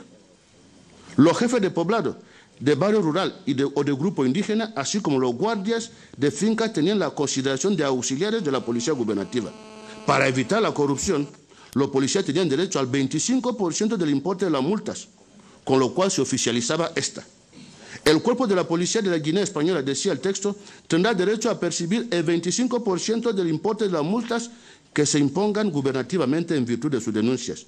Ningún funcionario aceptará dádiva ni recompensa alguna fuera de los premios de que se hace mención anteriormente. En 1935 se publica el informe sobre los trabajos forzados de unos inspectores enviados el año anterior, que lo justifican como positivos para el indígena. Dicen: si en general el trabajo forzoso convierte al indígena en esclavo, en este caso el trabajo forzoso, que es únicamente en beneficio del indígena, no solo destruye un vicio de su naturaleza, la ociosidad, sino que es un medio de salvación de pobres seres humanos que viven en un deplorable estado de desnutrición. La política de violencia institucionalizada no desapareció nunca de la colonia y tuvo su máxima expresión el 20 de noviembre de 1959, otros hablan de 58, cuando es detenido y asesinado Acacio Mañela y su cuerpo tirado al mar. Se afirma generalmente que fue denunciado por el claretiano Preboste. Fue igualmente asesinado por la fuerza de represión colonial, el otro mártir de la independencia, don Enrique Mvokenve. Concluyendo con la institucionalización de la violencia, hay muchos ejemplos que se podrían dar, pero hemos citado esos a título de información. Ahora, después de la violencia institucionalizada, ¿qué ocurrió en la colonia? En la colonia se institucionalizó la injusticia, la corrupción y no hubo administración de justicia independiente. La colonización es por sí misma una injusticia, la dominación de un pueblo que se considera superior sobre otro pueblo considerado inferior. La colonización es pues una legalización e institucionalización de la injusticia. Donde está legalizada e institucionalizada la injusticia, la corrupción también se arraiga, favorecida por una débil y frágil administración de justicia. Vamos a ver ahora qué ocurría con la injusticia. ¿De qué hablamos en la colonia cuando hablamos de injusticia? La injusticia era 2 cosas para mí. Primero, la confiscación de las tierras y después al indígena se le consideraba un mayor menor de edad. Explicaremos después cómo se puede ser mayor menor de edad. La confiscación de la tierra es importante porque se dice generalmente que a los guineanos no les gusta trabajar. Esto no es verdad. En la colonia, a los bubis, a los fan, se les había confiscado la tierra y se le quería obligar a trabajar en la misma tierra y sin pagarles. ¿Quién va a trabajar en estas condiciones? Entonces, esa tradición que a los guineanos no les gusta trabajar, danle los medios y verán cómo trabajan. En la colonia hubo una confiscación de las tierras. Es una teoría que viene de Estados Unidos, porque cuando los ingleses colonizan Estados Unidos, declaran tierras vacantes y sin dueños. No había nadie, no había seres humanos cuando llegaron. Esto es lo que vemos ahora. En los territorios españoles del Golfo de Guinea se inició legalmente la política de confiscación de tierras con la promulgación del Real Decreto de 11 de julio de 1904 sobre el Estatuto Orgánico de la Colonia. A ese Real Decreto antes señalado de naturaleza orgánica, se tuvo que sancionar una disposición reglamentaria para desarrollar el derecho de la propiedad territorial regulado por el Estatuto Orgánico de 1904. Se trata del reglamento aprobado por la Real Orden de 16 de enero de 1905 para la ejecución del Real Decreto de 11 de julio de 1904 sobre el régimen de propiedad en los territorios españoles del Golfo de Guinea. Con el anterior ordenamiento jurídico colonial en materia de tierras, las autoridades españolas pudieron organizar la confiscación de la tierra de los africanos a favor de los colonos blancos. Alicia Campos Serrano señala que dicha legislación respetaba la propiedad indígena, ya que esta era para los administradores garantía de paz social, pero también instrumento de sujeción y organización de los indígenas. En efecto, la tierra se reputaba en términos colectivos de tribus, poblados o grupos familiares, y consuetudinarios los derechos de tenencia y transmisión se regían por los usos y costumbres de los naturales. Venta y constitución de otros derechos reales se veían entorpecidas por la norma que, para validarlos, exigía, entre otras cosas, que el acto o contrato que los celebre la persona ordinariamente investida de la autoridad en la tribu, poblado o grupo familiar. Con esta última disposición, los jefes adquirían especial protagonismo con relación a los derechos sobre la tierra. Según Gustavo Nerín, las concesiones generaron muchas polémicas. Núñez de Prado benefició a los miembros de su círculo, gente próxima en muchos casos a Labao. Entre los que obtuvieron más terrenos en el Muni estaban Izaguirre y compañía, Cavestani, Pérez Andújar, Bauer y el Marqués de Aledo. Algunos de los beneficiarios ni siquiera llegaron a pagar las tasas establecidas. La mayoría no obtuvo nunca el título de propiedad definitivo por no cumplir las condiciones. Muchos jamás llegaron a explotar sus tierras. Alfonso Pérez Andújar, presidente de la Cámara Riomunense, poseía una finca de 90 kilómetros cuadrados en Río Campos sin explotar. Algunas de estas concesiones fueron vendidas posteriormente por precios muy superiores a los de compra, con lo que los amigos de Núñez de Prado obtuvieron ingentes ganancias. En cambio, algunos colonos como Otto Kroner, Gressman y Mazora empezaron a explotar terrenos del Muni sin ni siquiera pedir una concesión. A la larga acabaron beneficiándose de una política de hechos consumados y pudieron registrarlos legalmente. Ante los abusos constatados en la concesión de terrenos y el malestar que provocó en los africanos, la confiscación tanto sistemática como automática de su tierra, se tuvo que aceptar el principio de una participación limitada de los africanos a la propiedad de la tierra como pequeños productores en el mercado colonial. Se pasó así de la propiedad colectiva a la pequeña propiedad individual con la adopción a finales de 1944 de un reglamento de concesiones aprobado mediante orden presidencial de fecha 23 de diciembre de 1944. Con la promulgación de la orden presidencial de fecha 23 de diciembre de 1944, se reconoció por primera vez un derecho de propiedad indígena individual, aunque restringido a una extensión máxima de 4 hectáreas. El derecho de disposición sobre esta propiedad estaba limitado por la incapacidad jurídica general de los no emancipados que requería de la participación del Patronato de Indígenas, organismo tutor de todos los indígenas no emancipados que eran de jure considerados menores de edad. Con la monopolización por la administración colonial del derecho a la concesión de bienes inmuebles, quedaba controlada cualquier actividad económica en la colonia. Este monopolio se estableció previa confiscación de los bienes naturales. Para Jacin Creus, cuando se insiste en la apropiación de los bienes coloniales, evidentemente nos referimos a la tierra cultivable. El objetivo fue convertir Guinea en una colonia de producción, en una gran finca de cacao. Partiendo de un hipotético vacío, las autoridades coloniales consideraron que toda la tierra estaba a su disposición y efectivamente dispusieron de ella a su antojo. De acuerdo con sus principios, no podía ser entregada a quienes no sabían utilizarla adecuadamente, o sea, a los africanos, y su propiedad se reservaba en consecuencia a los europeos cuya presencia en la colonia era atraída precisamente por la facilidad de conseguir esa propiedad que en España resultaba difícil. Hacerse el cargo de una porción de tierra cultivable en Guinea se consideraba un riesgo y las autoridades coloniales, comprendiendo ese riesgo y con el fin de compensarlo, concedían la tierra a los europeos de forma gratuita a cambio de su compromiso de cultivarla. Así, en 1858, una de las primeras disposiciones del gobernador Chacón fue conceder 50 hectáreas de terreno a cualquier español que se estableciera en Guinea. La política de concesiones persistió en todo el periodo colonial. En 1946, por ejemplo, se concedían 30 hectáreas de terreno a cualquier funcionario con más de 10 años de servicio en Guinea. Con la promulgación de la ley de 4 de mayo de 1948 sobre el régimen de propiedad territorial en Guinea, se elevó a rango de ley la discriminación del acceso a la propiedad de la tierra y sería uno de los hechos que, entre otras circunstancias, fomentaría la aparición del sentimiento nacionalista entre muchos guineanos. Después de la confiscación de las tierras, tenemos lo que llaman el indígena como mayor menor de edad. La consideración del africano como un mayor menor de edad guardaba estrecha relación con su capacidad civil. En la Guinea española, al igual que en todos los demás territorios coloniales africanos, se dividió a la población autóctona entre indígenas y emancipados con la promulgación del Real Decreto del 17 de julio de 1928 sobre emancipación. Con este Real Decreto, el gobierno español pretendía desarrollar, cito, un régimen intuitivo integral que consienta otorgar progresivamente a los referidos indígenas la plena capacidad civil, entendiendo haber llegado el momento de orientar su política en ese sentido, toda vez que existe entre la población nativa de nuestras posesiones en Guinea una considerable minoría capacitada ya para el ejercicio de los derechos civiles con las prudentes restricciones que de consumo aconsejan la seguridad del Estado y los intereses reales de la misma población.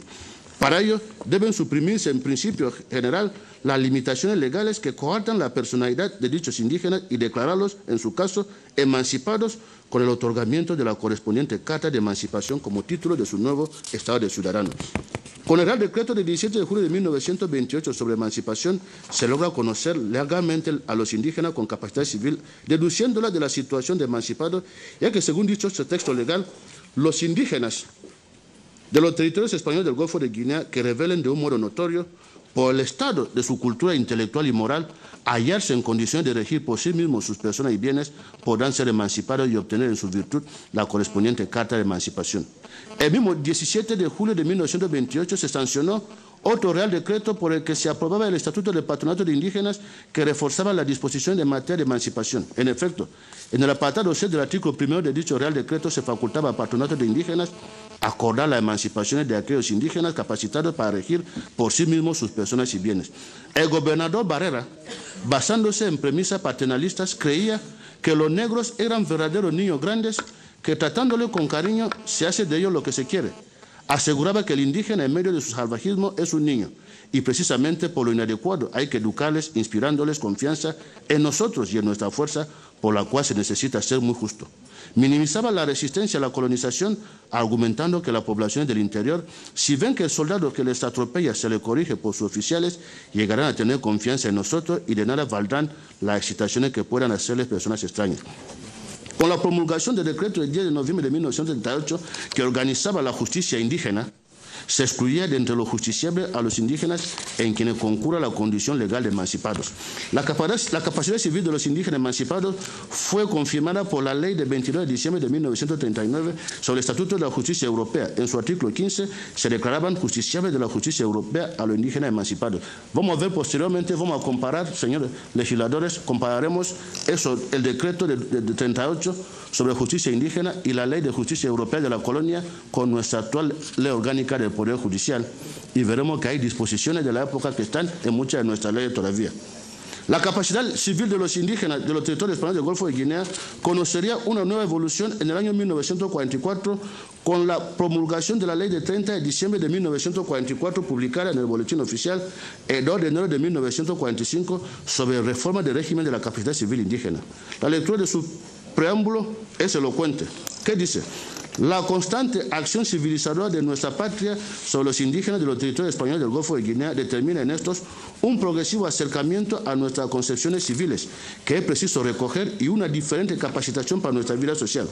La distinción establecida en el Real Decreto del 17 de julio de 28 entre indígenas totalmente incapacitados y totalmente emancipados resulta insuficiente y demanda la creación de una emancipación intermedia que descargue en lo posible al patronato de indígenas de su función tutelar y prepare a los emancipados para el pleno ejercicio de sus derechos civiles.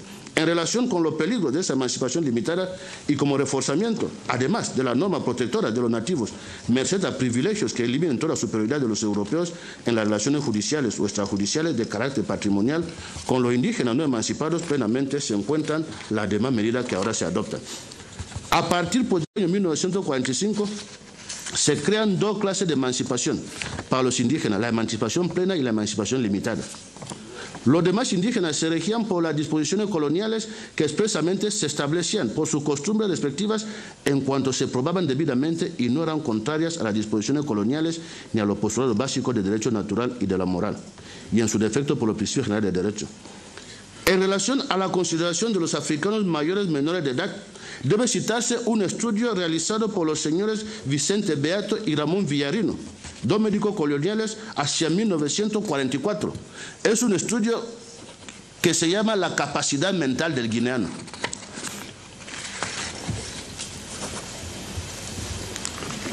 La capacidad mental del guineano.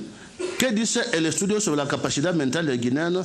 Dice que los guineanos no tienen capacidad para hacer estudios universitarios y solo deben dedicarse a tareas manuales, como albañilería, carpintería.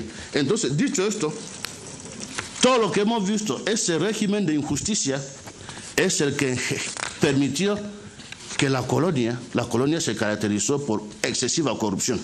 ¿En qué consistió la corrupción en la colonia? Fue práctica arraigada en los territorios españoles del Golfo de Guinea el ejercicio de actividades económicas por los poderes públicos. En efecto, la época colonial se caracterizó en África por la imposibilidad de distinguir al comerciante de la autoridad política. Tanta era la imbricación entre la esfera de los negocios y la administración colonial que puede afirmarse, sin miedo a equivocarse, que la administración colonial era una administración mixta con prerrogativa de poder público y con participación omnipresente en la esfera de los negocios. En realidad, no existió separación alguna durante la época colonial entre la élite empresarial y la élite política. La colonia española del Golfo de Guinea no constituyó en esta materia, no era la excepción a la regla. Según Alicia Campos Serrano, la economía de Guinea era típicamente colonial, basada en la producción de una serie de materias primas que se exportaban casi íntegramente a la metrópoli. En todo el periodo franquista no dejó de verificarse un crecimiento sostenido de los principales productos de explotación como el cacao, la madera y el café. En la Guinea española, la nebulosidad de la clase empresarial no se limitó a la confusión entre la clase política y empresarial. La Santa Iglesia Católica y el Ejército aprovecharon la flexibilidad que ofrecía la legislación colonial para dejar de lado la salvación de las almas y la defensa de la integridad territorial de la colonia para hacerse religiosos y militares comerciantes. Entonces, en la colonia, lo que hacían negocios eran el poder público colonial, los curas y los militares, para que tengan más o menos una idea. ¿Y qué ocurrió durante la colonia? Ocurrió que para no permitir el acceso de los negros al trabajo, se creó una clase de comerciantes intermediarios. Los grandes empresarios eran europeos, los medianos eran libaneses, indopakistaníes, y los pequeños eran los africanos. John Igwe nos dice que los libaneses sirvieron de intermediarios a la compañía de trata de origen remoto. La mayoría de ellos comprarían los negocios considerados no rentables por estas compañías, como el sector de la distribución. No es pues extraño que constituyan en la actualidad los principales pilares de la economía. En los actuales estados africanos, al sur del Sahara, se sigue reservando el ejercicio de las pequeñas actividades a los nacionales. Los intermediarios son los libaneses, indopakistaníes, y los grandes negocios a los occidentales. Los investigadores dicen, por eso tenemos ministerios de pequeñas y medianas empresas. Deben ser ministerios de empresa o de comercio, porque volviendo a la antropología jurídica, seguimos teniendo reminiscencias de la colonia cuando pensamos que nuestros comerciantes siempre tienen que ser pequeños y micros. Este particular clima de negocios colonial fue el caldo de cultivo de una práctica generalizada de corrupción. Es importante señalar que la posibilidad de ofrecer al gobernador general para hacer arraigar la práctica de corrupción en la colonia eran considerables, ya que España no contaba con una escuela colonial como la que tenían Francia, Gran Bretaña y Bélgica, Ni siquiera existía un escalafón exclusivamente colonial en la administración. De esta forma, a Guinea se enviaban funcionarios de distintos organismos públicos sin preparación específica. Se daba así un poder discrecional absoluto a los gobernadores para proporcionarlos o postergarlos. El gobernador Ángel Varela Luyando supo aprovechar esta situación caótica para echar las bases de una corrupción administrativa. Según Gustavo Nerín, Varela, dado su carácter, confió los cargos claves de la colonia a individuos que no cesaban de adularle. Los protegidos del gobernador gozaban de grandes prebendas mientras fueran leales a su superior. Algunos de ellos incluso fueron reintegrados a su cargo tras ser sancionados por corrupción. Uno de ellos, Adolfo García Milivia, aseguraba: si Ángel Varela me hace rodar, yo ruedo. Los funcionarios menos complacientes no lo tenían tan fácil. Muchos fueron expulsados de la colonia, como el inconformista doctor Rocafort. El interventor de Hacienda Collado terminó por suicidarse ante el acoso a la que le sometió el gobernador. En esta administración, continúa Gustavo Nerín, marcada por el favoritismo, había constantes irregularidades y el descontrol era absoluto. En alguna dependencia oficial desaparecían muebles y máquinas de escribir. Los bolsillos de los funcionarios se llenaban y las arcas públicas se vaciaban. El agente de Hacienda, Guillermo Pérez Ayala, que estaba siendo investigado por desvío de fondos públicos, destruyó el expediente que lo implicaba y después se jactaba de ello. No le pasó nada porque le protegía a Milivia. Otro empleado de Hacienda, Enrique Bertrán Llopis, fue expulsado de su cargo en 1924. Según él, se le cesaba justamente porque denunció diversos escándalos de corrupción. Otro funcionario que transmitió un informe a Madrid sobre malversación imperante en Guinea fue devuelto a España por la sesión colonial del Ministerio de Estado. Se le acusaba de traer perturbación. El caso más llamativo fue el de Pergentino Pérez Sarmiento. Llegó a Guinea en 1914 como vigilante de almacén y rápidamente fue promocionado por el gobernador. Como interino pasó por los cargos de registrador de la propiedad, secretario del gobierno general y curador, el responsable de la protección de los indígenas. En 1922 finalmente fue nombrado oficialmente secretario letrado de la colonia, el segundo cargo de importancia del territorio, e incluso llegó a ser gobernador interino. Otro hombre de Varela era García Loigori, que ocupó consecutivamente todos los altos cargos de la colonia e incluso fue condecorado por el rey a propuesta del gobernador con la cruz de caballero de la Real Orden Isabel la Católica. Actuaba como Varela, haciendo que sus súbditos le rindieran culto. En 1925, cuando se casó, era su gobernador de Bata, recibió un servicio de café como regalo de la colonia por valor de 4.880 pesetas. Esto era lo que ocurría a nivel de corrupción. La administración de justicia, no vamos a decir gran cosa, ya lo hemos dicho. Les vamos a citar simplemente un extracto del libro de José Menéndez Hernández, Lo Último de Guinea, donde nos dice cómo se constituía un tribunal en la colonia para que tenga una idea rápida y pasamos al día de hoy. No existió una administración de justicia independiente del poder ejecutivo colonial. Para conocer cómo funcionaba la administración de justicia en la Guinea española, reproducimos a continuación un extracto del libro Lo Último de Guinea de José Menéndez Hernández, publicado en 2008, en relación al intento de procesamiento del gobernador Faustino Ruiz González. ¿Qué dice? Lo malo era que el telegrama, dando cuenta de la ejecución de Acacio Mañé, también llegó a conocimiento de don Rafael Galvez Puello, presidente del Tribunal Superior de Justicia de la Guinea, y montó en cólera. Inmediatamente convocó al fiscal y a los magistrados que tenían que constituir el tribunal. Rafael Galvez era un hombre honesto, temperamental y vehemente. Se decía que era miembro del Opus Dei, estaba soltero y era de una gran rectitud moral. El fiscal era Antonio Fernández Dans, muy alto y delgado, con un humor británico. En la última licencia había veraneado en el pueblecito burgalés de Medina de Pomar y se llevó a una niñera Bubi. Como los niños de aquel pueblo nunca habían visto a una negrita, se acercaban a ella y le pasaban un dedo mojado por la piel creyendo que era de chocolate para chuparlo después, lo que se prestaba a la ironía del señor fiscal. Juan de Miguel Zaragoza fue de primera instancia, igual que Rafael Galvez, era por tanto miembro natural del Tribunal Superior, pero para que éste estuviera completo debían, según la ley, formarlo 3 magistrados.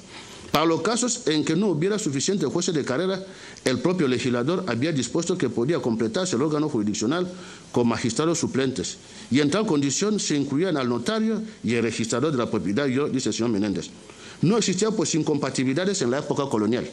El registrador y el notario podían ser al mismo tiempo jueces y abogados. El colegio de abogados incluía a funcionarios, a cualquier persona que tenga el título de licenciado en Derecho, aunque sea funcionario civil o militar, fiscal. Fue con una idéntica administración de justicia e idéntica legislación colonial con la que la República de Guinea Ecuatorial accedió a la independencia el 12 de octubre de 1968. Pasamos ahora al periodo post-independentista para acabar nuestra presentación. Veo que hay gente que me mira, un profesional tiene que hacer una demostración, por consiguiente después de la introducción tiene que haber dos partes. Si no, no hago trabajo de profesional, estaré haciendo otro trabajo. Entonces, después de haber estudiado cómo se creó la República de Guinea Ecuatorial, lo que llamaban periodos extractivos, para los que conocen la historia de instituciones de África, lo que llaman compañía concesionaria, lo que llaman la colonia, lo he llamado camaleón porque después fue provincia y después fue autonomía, pero nada cambió a nivel de legislación.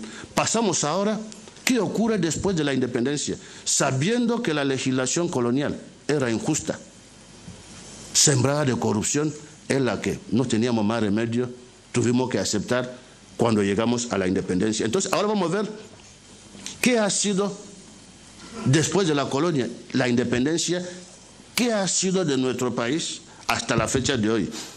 Por eso vamos a hablar de la justicia y los derechos humanos después de la accesión a la independencia.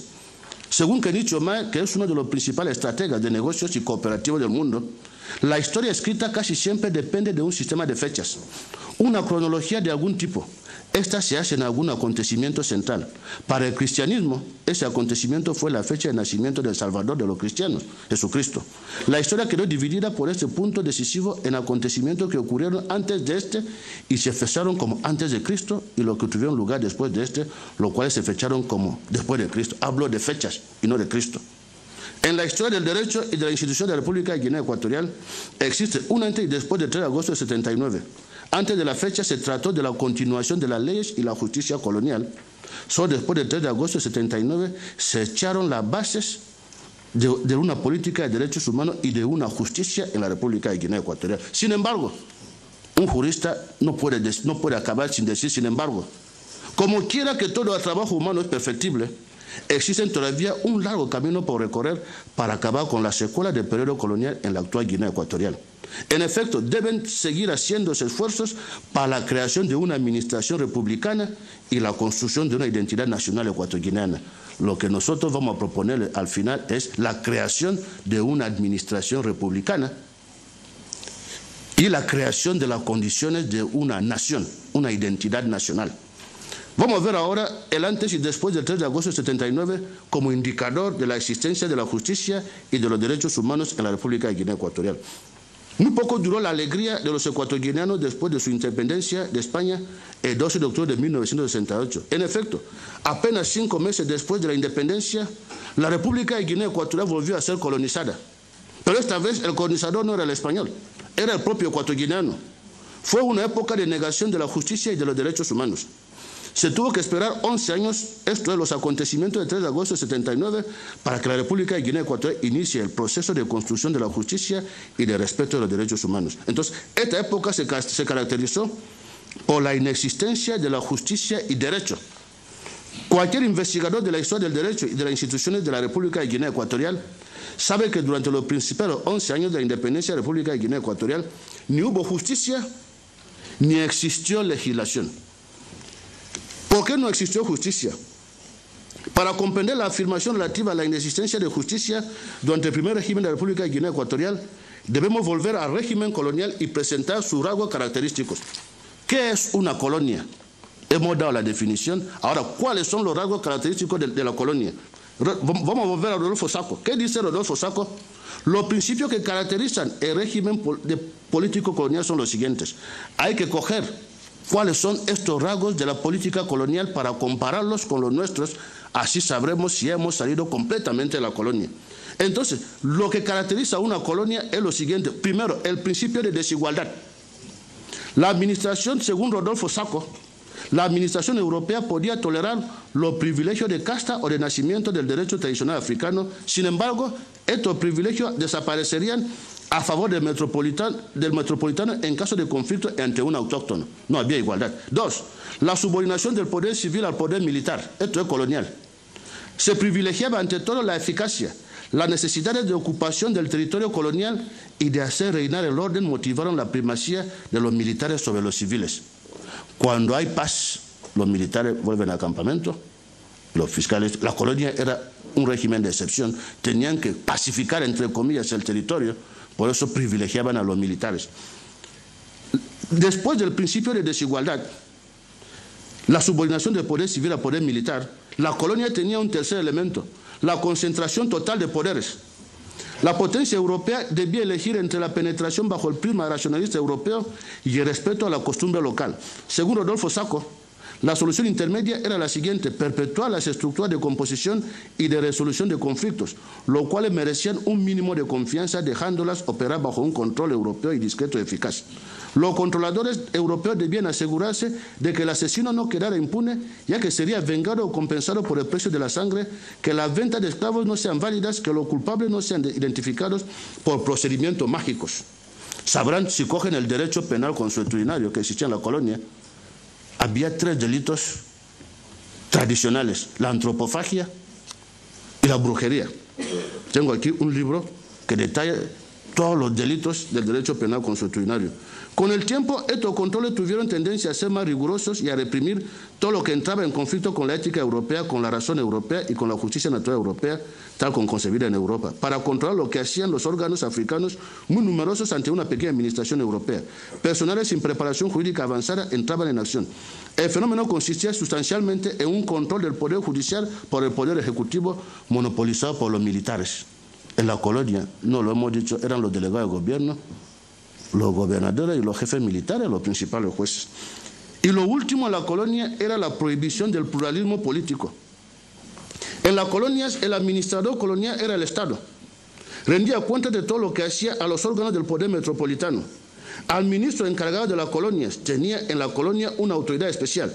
Tomaba las decisiones sin consultar con nadie y su competencia se extendía a la agricultura, a la educación, a la organización judicial, a las relaciones con los misioneros, a las obras públicas y a la salud. No existía ningún ámbito en la vida colonial que estaba excluido de la competencia del administrador colonial. Por ello, es fácil comprender que no existía en la colonia el más mínimo espacio para el pluralismo político. Todos los rasgos característicos del periodo colonial se encontraban en la Constitución de 1973. La lectura del preámbulo y de la disposición final segunda de la Constitución de 73 permite de entrada conocer la naturaleza del régimen secretado por dicha Constitución. En efecto, se pasó de un Estado regional con un sistema parlamentario a un Estado con un régimen de Estado de partido-Estado, ya que todas las instituciones del Estado nacían del partido y estaban controladas por este. Iniciando con el preámbulo, en ese se afirma que los colonialistas impusieron al país una constitución que no respondía a sus necesidades reales, con el propósito de garantizar sus intereses egoístas y frenar la marcha del Estado guineano por la senda de una genuina revolución democrática y popular. Pero el pueblo se ha levantado y bajo la dirección de su gran guía, el presidente Francisco Maciá Nguema Biya, se esfuerza tenazmente en edificar la nueva estructura económica y social del país para salir del lamentable estado de atraso en que lo había sumido el colonialismo.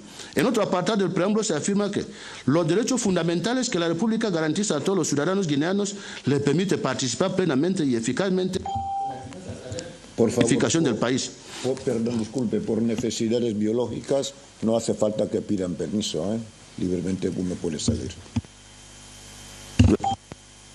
En otro apartado del preámbulo se afirma que los derechos fundamentales de la República garantizan a todos los ciudadanos guineanos le permite participar plenamente y eficazmente en la diversas tareas de la edificación del país, cuyo desarrollo económico estaba asegurado por el Partido Único Nacional de Trabajadores, que como organización de vanguardia moviliza y educa a las masas populares. Para pasar rápidamente, les diré simplemente que el régimen anterior fue una reconducción tanto de las normas coloniales como de las prácticas coloniales. Si conocen, por ejemplo, el poblado de Mbini y el de Melén, que fueron incendiados, son la práctica, por ejemplo, si conocen el caso del teniente Ayala, que un día se levantó y quemó a los niños.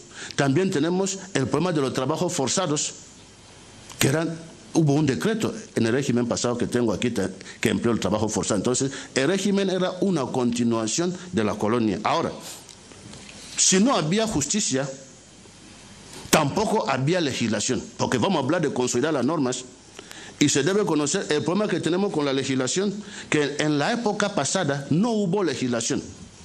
¿Y cómo es que no hubo legislación? Cuando Guinea accede a la independencia, la Constitución de 68 tenía una disposición transitoria que decía: la legislación en vigor en Guinea Ecuatorial en el momento de la independencia que no contradiga lo establecido expresamente en esta Constitución continuará vigente mientras no sea derogada o modificada por las instituciones guineanas competentes. Esta constitución se fue derogando poco a poco. El 7 de mayo de 71, por decreto 415-71, el presidente Machia deroga numerosos artículos de la Constitución de 68 y asume todos los poderes directos del gobierno, ejecutivo, legislativo y judicial. El 14 de julio de 1972, por decreto constitucional número 1/72, el presidente Machia se autoproclama presidente vitalicio. El 29 de julio de 73 se aprueba una nueva constitución. Esta constitución establece en sus disposiciones finales que se deroga íntegramente la constitución de 1968 y cuanta ley y disposiciones gubernativas se opongan a lo dispuesto en esta constitución. Entonces todo el ordenamiento jurídico quedó derogado y ahí es cuando interviene la histórica fecha del 3 de agosto, que es a efectos científicos el inicio de la construcción de la justicia y de respeto de los derechos humanos. No puede comprenderse el trabajo realizado en materia de construcción de la justicia y de respeto de los derechos humanos sin hablar de las diferentes constituciones que ha conocido el país desde el 3 de agosto de 79. En efecto, desde la Carta Magna de Aconibe a la Constitución de San Antonio de Palea se han reforzado la garantía de promoción y de protección de los derechos humanos y de la democracia. La Carta Magna de Aconibe y sus reformas. Vamos a empezar por ahí. Conviene recordar que la Carta Magna de Aconibe fue adoptada en un contexto de vacío legal. En efecto, suspendía la Constitución de 73, que a su vez había derogado todas las leyes vigentes en el país. El Consejo Militar Supremo se encontró con la dificultad de poder sujetar a la legalidad sus actos, la legalidad de sus actos a la ley, porque ya no existían leyes. Para encontrar una solución a esta manifiesta falta de legislación, se sancionó el decreto ley número 4/1980 de fecha 3 de abril, por el que se declaraba de aplicación supletoria a la legislación aplicable antes del 12 de octubre de 1968. Volvía a ser de aplicación la legislación colonial, que estaba compuesta de dos fuentes principales: la fuente de inspiración franquista y el derecho consuetudinario. Esta constitución, que se adoptó el 15 de agosto de 82, se caracterizó por el reconocimiento de los derechos y libertades fundamentales, una tímida separación de poderes, y evitaba operar un cambio brusco en una sociedad que acababa de salir de una de las dictaduras más sangrientas del África postcolonial.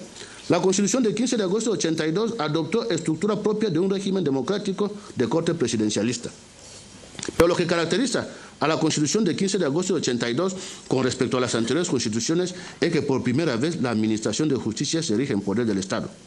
No hay garantía de democracia ni hay separación de poderes cuando no hay independencia del poder judicial. Formalmente, la primera constitución que habla de poder judicial como poder es la Constitución de 1982. Pero esa constitución todavía no habla de independencia del poder judicial. Por eso nosotros le llamamos constitución de transición. En esa época, lo que caracteriza la Constitución de 82 es justamente porque por primera vez el poder judicial pasa a ser un poder del Estado. En la Constitución de 1968 se llamaba Administración de Justicia, no era poder. En la de 73 tampoco era poder. Por primera vez el poder judicial se considera poder del Estado con la Constitución de 1982. Ustedes pueden, yo soy profesional, investigador, tienen las constituciones y lo podrán comprobar. Del preámbulo de la ley fundamental se desprende la filosofía del régimen del Estado democrático. Se trata de un régimen bisagra que debe su particular estructura a la necesidad de cerrar la puerta del régimen dictatorial y abrirla de la democracia. Pero como del dicho al hecho siempre hay un gran trecho, se debía preparar el país para poder adoptar el pluripartidismo. El primer paso fue justamente 1986, cuando se adopta la ley número 7/1986 de fecha 4 de julio sobre el Partido Político de Guinea Ecuatorial, y el mismo día se crea el Partido Democrático. Del 2 al 6 de agosto de 91, el Partido Democrático celebró su primer congreso extraordinario en el Palacio de Ngolo de Bata, en el que se adoptó la resolución por la que se pidió al gobierno la introducción del multipartidismo en la República de Guinea Ecuatorial y se propuso su reforma constitucional.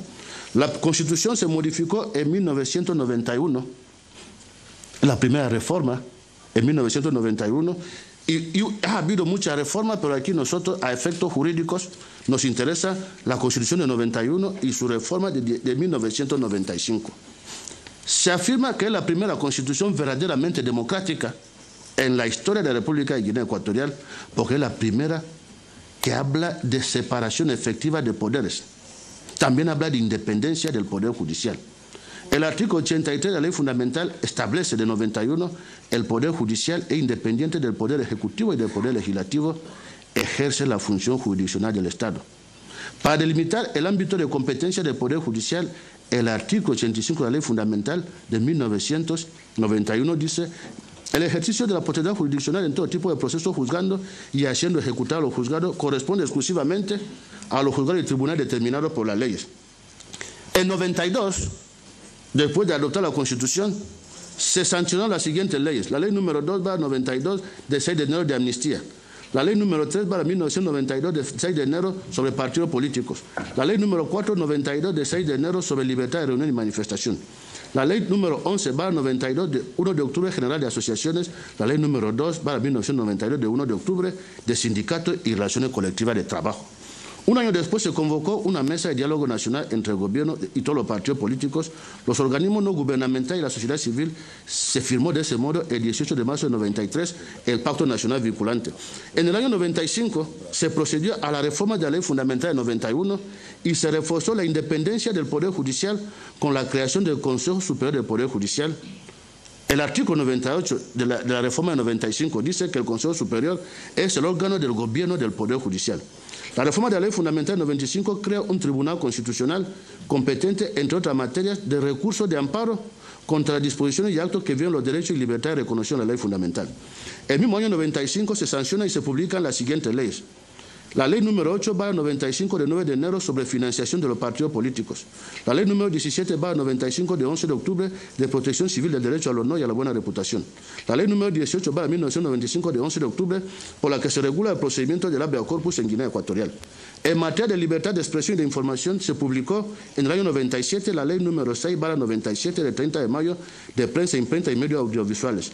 En 1999 se publicó la ley número 1/99 de 24 de febrero de ONGs. Sin ninguna ambición de exhaustividad y ya entrado el siglo XXI, merecen ser citadas las siguientes leyes. La ley número 4/2002 de 23 de mayo por la que se crean en la República de Guinea Ecuatorial los juzgados de guardia. Esta ley es importante porque es la primera en el país que establece el plazo de 72 horas para poner a cualquier persona que esté en dependencia policial ante el juez. Tenemos la ley de habeas corpus, que está ahí, parece que muchos no se acuerdan de ella. Tenemos la ley de juzgado de guardia, entonces ahora solo hay que aplicar esas leyes porque existen leyes. Tenemos la ley orgánica número 04/2002 de 23 de mayo por la que se regula la estructura de funcionamiento y el estatuto del Consejo Superior del Poder Judicial. Tenemos el decreto número 23/2004 de 17 de mayo por el que se regulan las modalidades de adquisición y dispensación de medicamentos antirretrovirales.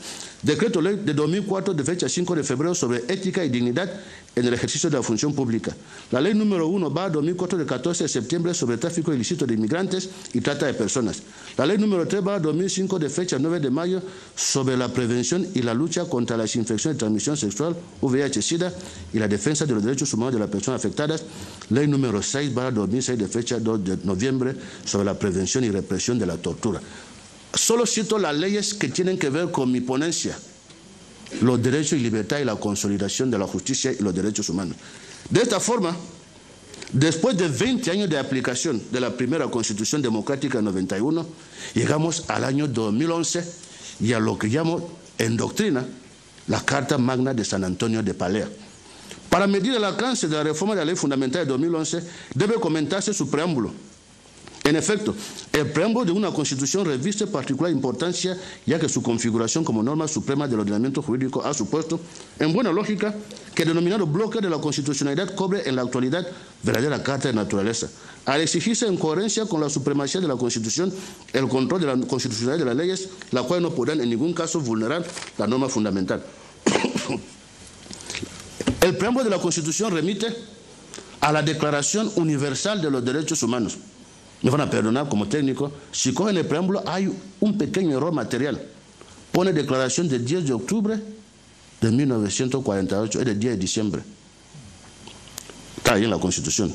Entonces hay que modificar octubre por diciembre porque no hay declaración del 10 de octubre. Estoy hablando profesionalmente, no lo interpreten de otra forma, soy profesional, entonces estoy ayudando. En la República de Guinea Ecuatorial, el bloque de constitucionalidad que el Tribunal Constitucional debe controlar ha de entenderse integrado por todas las leyes orgánicas y ordinarias, los reglamentos parlamentarios, tanto de la Cámara de los Diputados como del Senado, a ser leyes orgánicas. Lo que vamos a hacer a continuación es demostrarles qué garantías constitucionales existen en la Constitución. Vamos a empezar citando el artículo primero. No solo primero por casualidad, sino de los más fundamentales. Nos dice el artículo primero, Guinea Ecuatorial es un Estado soberano, independiente, republicano, social y democrático, en el que los valores supremos son la unidad, la paz, la justicia, la libertad y la igualdad. Se reconoce el pluralismo político. Ahora, existe una serie de garantías en la Constitución actual que han existido quizás un poco en la de 91, pero antes no existían. Vamos a empezar con las garantías normativas. Con las garantías normativas se quiere aludir a todas aquellas disposiciones constitucionales que, sin incidir directamente en la materia de derechos y libertades, se dirigen a la defensa de los mismos, bien porque supongan una limitación a la actuación de los particulares, bien y muy especialmente porque supongan una limitación a la actuación de los poderes públicos. Como garantías constitucionales puede citarse los artículos 13 y 14 de la Ley Fundamental, según los cuales las condiciones de ejercicio de los derechos y libertades serán materia de reserva legal. Puede citarse igualmente el artículo 21, según el cual todos los ciudadanos tienen el deber de respetar, cumplir y defender la ley fundamental y el ordenamiento de la nación. Estado social y democrático, la ley fundamental codifica el derecho internacional de los derechos humanos y de forma particular establece un catálogo no exhaustivo de sus artículos 13 y 14. Puede afirmarse que la ley fundamental reconoce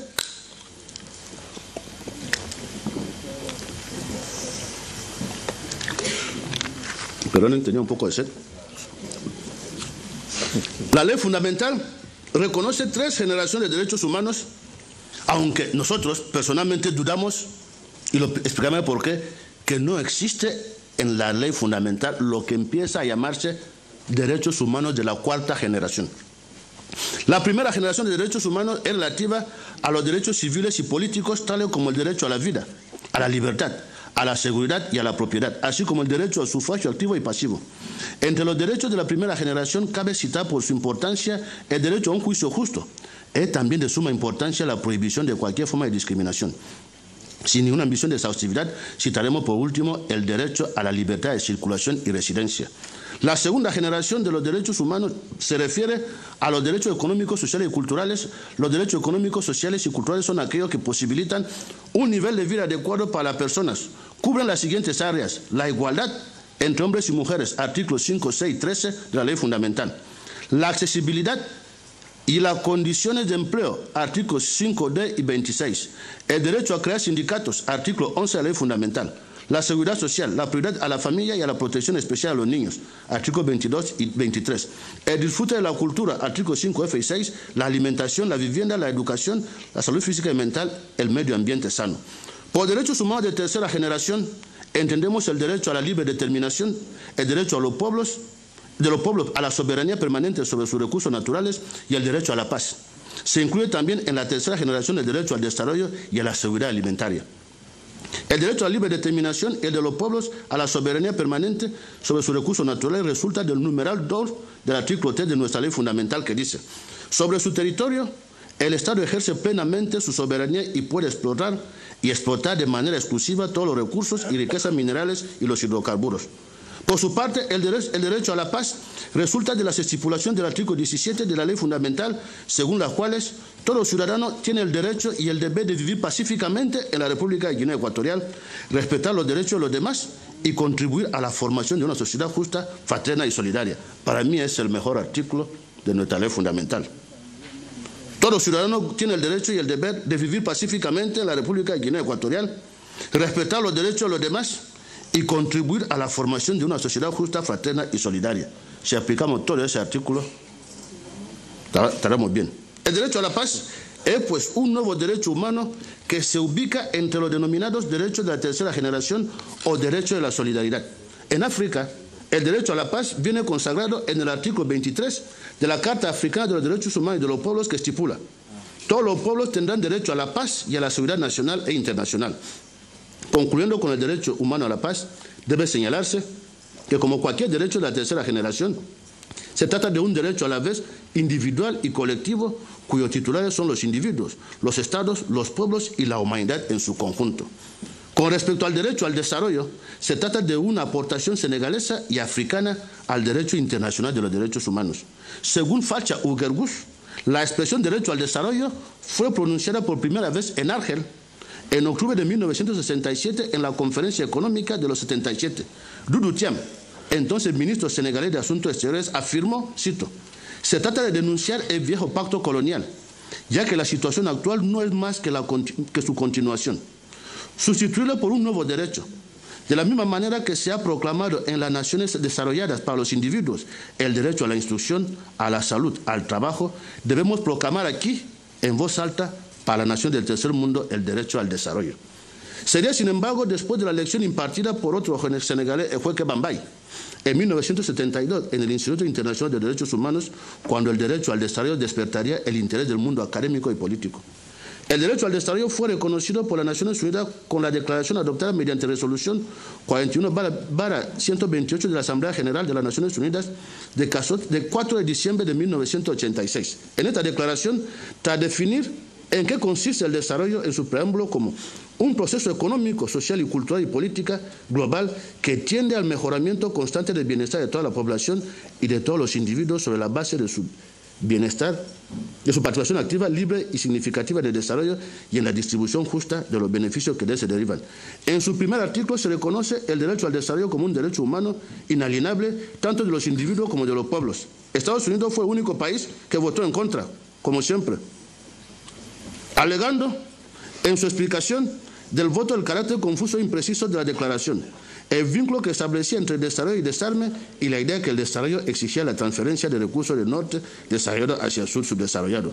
Hubo 8 abstenciones. Se trata de Dinamarca, Finlandia, la República Federal de Alemania, Islandia, Israel, Japón, Suecia y Reino Unido, quienes insistían en la prioridad de los derechos individuales sobre los derechos de los pueblos y en el rechazo a considerar que la ayuda al desarrollo constituye una obligación de derecho internacional. En eso los Estados Unidos tienen un poco de razón, porque si es un derecho efectivo, hay que sacar dinero para enviarnos. Entonces nosotros tenemos que buscar nuestro dinero. En la República de Guinea Ecuatorial, la ley fundamental consagra el derecho humano al desarrollo, en particular en sus artículos 5E y F y 7. Según el artículo 5E y F, los fundamentos de la sociedad ecuatoriana son la promoción del desarrollo económico de la nación y la promoción del desarrollo social y cultural de los ciudadanos ecuatorianos para que se hagan reales en ellos los valores supremos del Estado. En este mismo orden de ideas, establece el artículo 7 de la ley fundamental que el Estado defiende la soberanía de la nación, refuerza su unidad y asegura el respeto de los derechos fundamentales del hombre y la promoción del progreso económico, social y cultural de los ciudadanos. Como derechos humanos de la cuarta generación, podemos citar los derechos nacientes como consecuencia de la nueva tecnología de la comunicación y de la información, como pueden ser, entre otros, el derecho a la protección de datos o el derecho a acceder a la información y su límite a través de la red. Podemos citar, por último, el derecho al olvido, que se acaba de consagrar en la Unión Europea y del que nosotros no hemos empezado a hablar todavía. El derecho al olvido en Internet. Sorprende, pues, que la reforma de la ley fundamental que hicimos en 2011 nada diga de Internet y de nuevas tecnologías. La reforma de 2011. Entonces, no se podía haber reformado sin introducir cuestiones como la intimidad. No aparece tampoco la palabra intimidad en nuestra ley fundamental. Explicaremos por qué. Como quiera que nada dice la ley fundamental sobre la informática e Internet y que las leyes penales nacionales son del siglo XIX, una época en la que no existía ni ordenador ni Internet, nadie puede ser encarcelado ni castigado por un delito de falta relacionado con Internet e informática en Guinea. Nuestro código es del siglo XIX, no había ordenador. Entonces no podían prever esos delitos. Al no existir legislación sobre el servicio, solemos tener debates sobre todo lo que publica Diario Rombe, lo que publica WhatsApp, Radio Macuto. Todavía penalmente no se puede castigar, porque nuestros legisladores, senadores, no nos han dado ley todavía. Entonces la culpa no puede ser del juez. Los legisladores tienen que darnos una ley, porque veremos lo que llaman ahora infracciones de contenido. De forma general, existen 3 categorías de ciberdelitos. Aquí no hay que ir muy lejos. Existe el convenio sobre cibercriminalidad del Consejo de Europa. Hay un convenio de 23 de noviembre de 2001 del Consejo de Europa, aunque sea del Consejo de Europa, Estados Unidos lo ha integrado. Todos los países que no son de la Unión Europea, Gabón ya lo tiene, Camerún al lado, nosotros todavía no lo tenemos. Como no lo tenemos, saben que lo que no está prohibido está permitido. Entonces, no está prohibido injuriar en Internet en Guinea porque no hay ley. Somos un Estado de Derecho. En efecto, la ciberdelincuencia engloba 3 categorías de actividades criminales, a saber, las infracciones contra los sistemas de información y los sistemas de tratamiento automatizado de datos, como la denegación de servicio y la piratería, la forma tradicional de delincuencia, tales como el fraude en línea, las estafas, las falsificaciones y, por último, las infracciones denominadas de odio. También está la pederastía, la pornografía por Internet, el racismo, la xenofobia y el ciberterrorismo. Nada de eso tiene respuesta legal todavía. Por su actualidad y por cuestión de espacio y tiempo, hablaremos rápidamente de los delitos de contenido, aunque ya lo hemos dicho, las publicaciones, las difamaciones que se hacen por Internet no pueden tener sanción penal todavía en Guinea. Solo se puede ir, no lo voy a decir porque soy abogado, hay una ley de 95, que es la única, pero por la parte civil. Todavía no se puede si uno desvía dinero en Bange, en sociedad, a través de ordenador, no se le puede castigar penalmente. Porque la ley, el Código Penal del siglo XIX, y habla de cosas muebles, tangibles. Entonces, y por eso nos sorprende que en 2011 los constituyentes se hayan olvidado de la intimidad, de la informática y de Internet. Es una ley fundamental adoptada en pleno siglo XXI. Hay un problema, lo de la pornografía infantil. Como no decimos nada sobre Internet, puede parecer que somos un paraíso penal. ¿Qué es un paraíso penal? Donde vienen a refugiarse delincuentes porque saben que no existe legislación. Entonces, los que son especialistas en ciberdelitos como nosotros, sabemos que hay bastante en Guinea, pero no se puede reprimir. Vamos a ir acabando. Decirles que en Guinea lo único bueno que existe es que la CEMAC, a través de un reglamento de 2003, el reglamento sobre el sistema de pagos, es el único que ha tipificado los delitos cometidos en Internet. Pero ese reglamento tiene un problema. Según el principio de legalidad del artículo 13S de la ley fundamental, es un delito que se aplica exclusivamente a los bancos. Lo que significa que acceder al sistema informático de un banco es penalmente punible en Guinea. Pero si se accede al sistema informático de la Presidencia de la República o del Gobierno, no es punible, porque no hay ley penal. Y en materia penal, el principio de la legalidad prohíbe castigar si no hay una infracción previa. Por eso también nos sorprende, nos permitirán, con respecto al Parlamento Nacional, se han adoptado 2 leyes en las que se ha perdido una magnífica oportunidad. La ley número 2/2016, de fecha 22 de julio, de conservación de datos en las comunicaciones electrónicas y redes de comunicación, y la ley número 1/2017, de 10 de enero, de comunicaciones por Internet en la República de Guinea Ecuatorial. Pensábamos que esas leyes iban por primera vez tipificar los delitos por Internet en Guinea. Pero esa ley legisladora ha empleado una técnica que no comprendemos, es remitir al Código Penal del siglo XIX. Y como en el Código Penal no hay delitos informáticos ni de Internet, entonces es una parte de la ley que no tiene gran sentido. Vamos a continuar con la ley de 2011 para hablar de consolidación de las leyes. Mi compañero Mbancha me hablará. Si cogen el artículo 13, el artículo 13 tiene todas las garantías de un juicio justo que existe en cualquier país del mundo. El artículo 13 os dice: todo ciudadano tiene el derecho a la defensa ante los tribunales y a un proceso contradictorio dentro del marco de respeto a la ley. El artículo 13 dice que todo ciudadano tiene el derecho a no ser castigado por un acto o omisión. Quiero indicar a la ponencia que nos quedan 58 minutos para la pausa. Tiene la palabra. Gracias. Estábamos diciendo que nadie puede ser castigado por un acto o omisión que en el momento de cometerse no estuviera tipificado ni castigado como infracción penal. Entonces, todas las garantías de la Constitución, de cualquier Constitución moderna, están. Ahora, no puede un profesional acabar sin hacer unas recomendaciones, porque eso también es la esencia de un profesional. Vamos a acabar haciendo 2 recomendaciones. La creación de una administración republicana. Hemos visto todo lo que ha ocurrido con la legislación, con la justicia. ¿Qué es una administración republicana? Aquella en la que todos los funcionarios persiguen solo el interés general y no el interés de su partido, su clan, su religión, su etnia o de su familia. Para eso existe el sector privado. En una administración republicana, los funcionarios de la administración pública y del Poder Judicial encarnan los valores supremos del Estado que resultan del artículo 1 de la Ley Fundamental y que son la unidad, la paz, la justicia y la libertad y la igualdad.